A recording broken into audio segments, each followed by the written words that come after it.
네, 안녕하세요. 자, 통합사회 선생님이랑 수업했던 거, 혹시 너무 말을 빠르게 하거나, 여타의 이유로 한 번 더 들어보고 싶은 친구들을 위해서 이렇게 다시 찍고 있습니다. 자, 첫 번째 시간으로 돌아가 보겠습니다.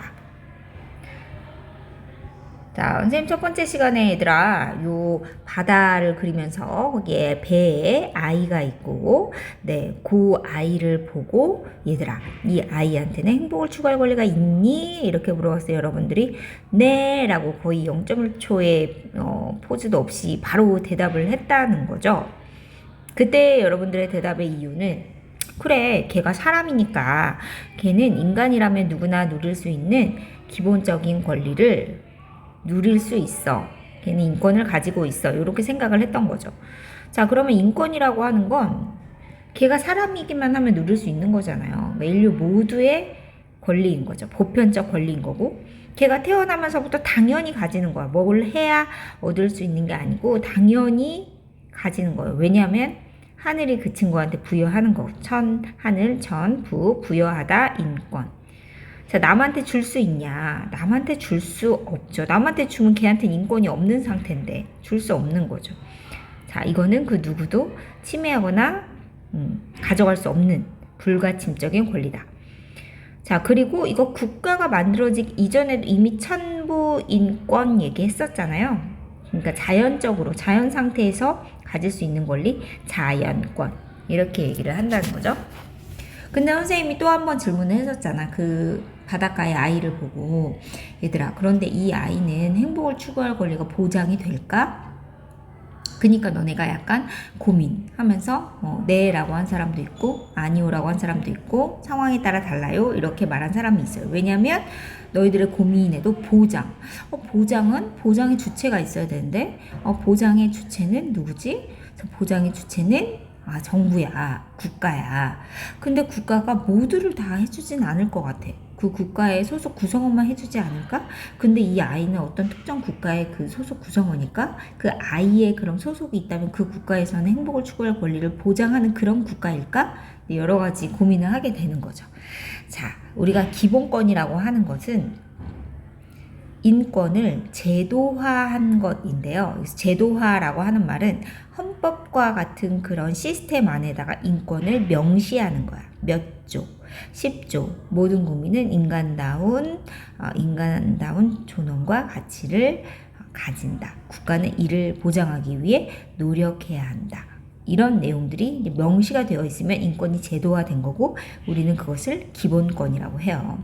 이거는 필히 국가의 존재를 전제로 하지. 왜냐하면 국가가 있어야 헌법도 있고 헌법이 있어야 거기에 기본권을 명시를 하니까. 그렇죠? 그리고 국가가 그 기본권이 지켜지지 않는 상황을 막고 지켜지게 하기 위해 강제하니까. 자, 그래서 우리가 벤 다이어그램 그려봤을 때 여기 지금 바깥 큰 동그라미가 인권이었고 그 인권 중에 되게 중요하다고 생각하는 것들을 국가가 강제해서 헌법에 담아놓은 걸 기본권이라고 얘기를 했다. 그러면 기본권이 삶의 질이 향상이 될수록 점차 더 확대될 수 있다.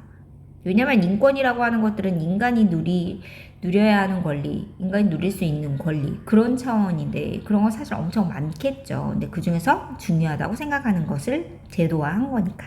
근데 국가가 삶의 질이 점점 향상되고 발달을 거듭할수록 기본권의 범위는 확대될 수 있다.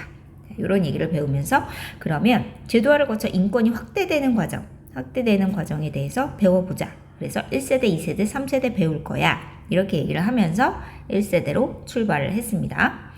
자, 1세대 선생님이 얘기를 하면서 혁명 그림을 보여줬잖아요. 기억나죠? 개별 혁명이 그림을 보고 어떤 혁명인지 알아낼 필요는 전혀 없으니까 그림은 그냥 안 보고 그냥 넘어갈게요. 근데 이번에 모의고사에서 얘들아 그 혁명 결과로 나타난 그 문서의 일부가 나왔잖아요. 그러니까 그 문서를 보고 이게 어느 시기에 나온 거구나. 요런 정도는 알아야 되는 게 맞는 것 같아요.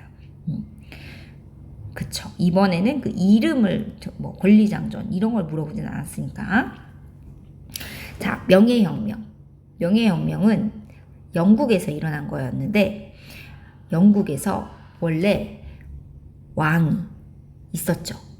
근데 왕이 전쟁이나 여러 가지 그 왕실의 재정적인 것을 세금으로 충당을 했는데 그 부르주아 계층으로부터 세금을 거둔 거죠. 이건 너네 쓰지 마세요. 선생님 지금 영상으로 하는 거니까 그냥 쓰는 거예요. 이따 지울 거야.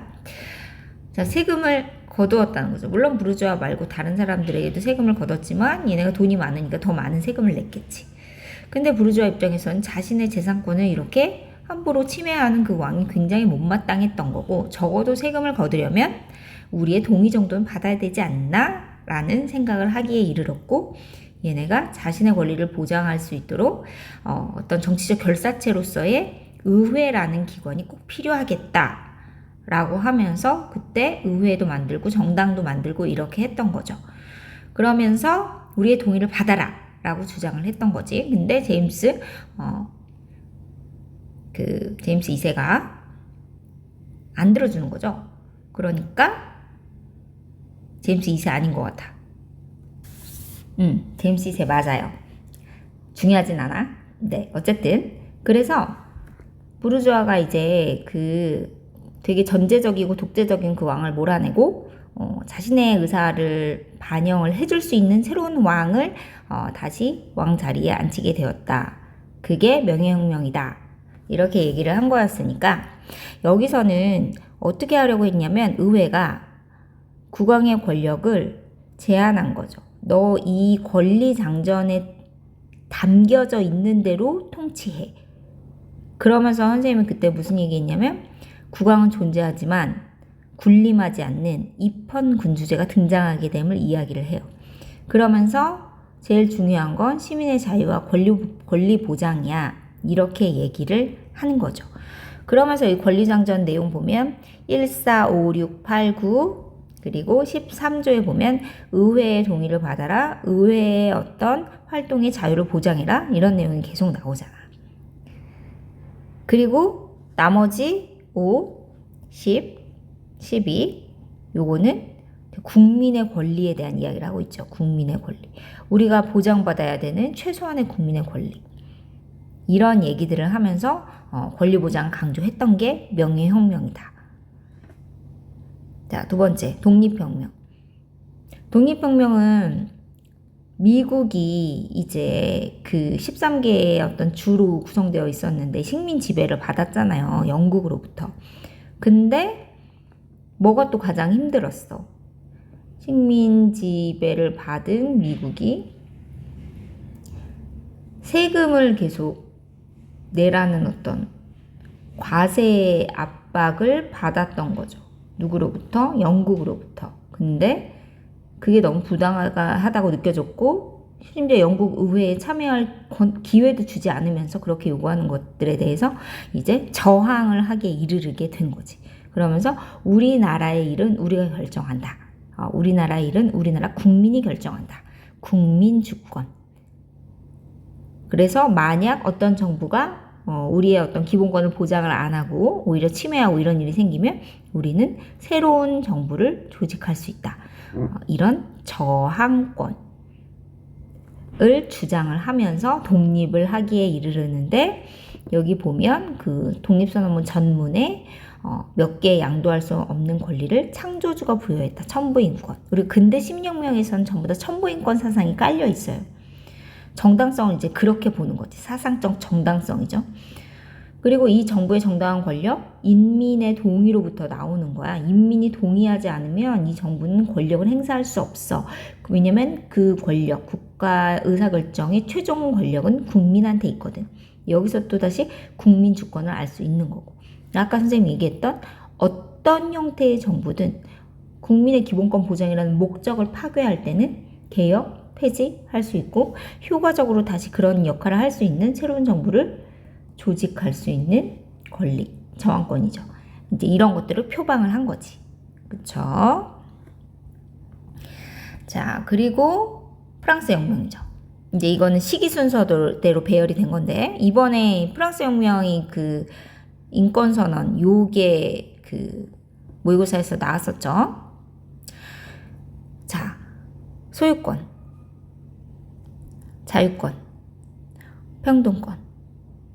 이 소유권은 얘들아 자유권의 범주에 들어가는 거야. 재산권 행사의 자유 이렇게. 자, 근데 어쨌든 프랑스 혁명에서도 계속 부당하게 세금을 내고 그다음 전쟁에 동원되었던 수많은 민중들이 그 왕과 귀족과 성직자에 대해서 이렇게 비판을 하면서 이거를 판을 뒤집자 이렇게 해서 일으킨 거잖아요. 그쵸? 자, 그러면서 인간의 권리를 보장해야 된다. 1조 천부인권, 2조 자연권 보장해야 된다. 7조 근데 구체적으로 설명하지 않는 건 여기 내에서 요거를 디테일하게 알 필요는 없어요. 어차피 나중에 우리나라 헌법 가서 배울 거야. 11조 그리고 17조 소유권 이런 것들이 보장되어야 함을 얘기하는 거고, 그리고 왜 보장이 되어야 하냐라고 하는 어떤 그런 사상적인 차원에서 국민주권을 이야기를 하고 있는 거죠.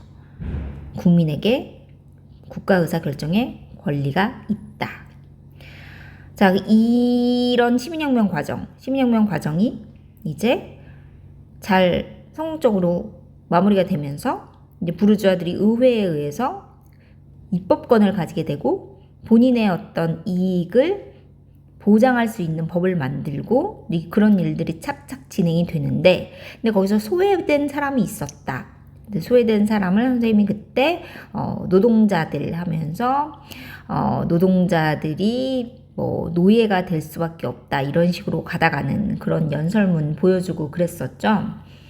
그러면서 영국의 노동자들도 우리도 지금 시민혁명에 참여해서 갖지 못한 이 자유와 평등을 정치에 참여할 수 있는 권리를 받아야 우리가 진정으로 보장이 되겠구나.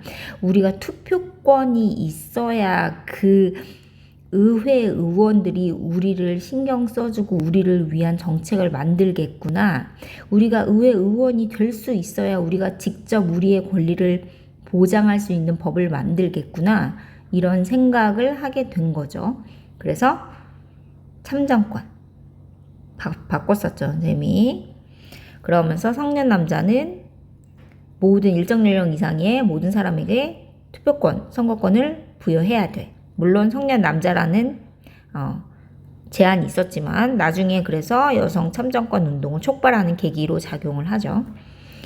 자, 의원, 이건 피선거권. 의원이 원래 재산 자격이 있는데 그거 제한 폐지해. 재산 자격 상관없이 의원이 될 수 있게 해주자. 자, 그리고 의원이 생계 걱정을 안 하고 의정활동을 할 수 있도록 세비를 지급하자. 이런 것도 피선거권의 너른 보장을 위해서 필요한 것들이죠. 그래서 여기까지 해서 1세대 인권. 그쵸? 자, 13분 됐으니까 여기서 잠깐 끊어갈게요.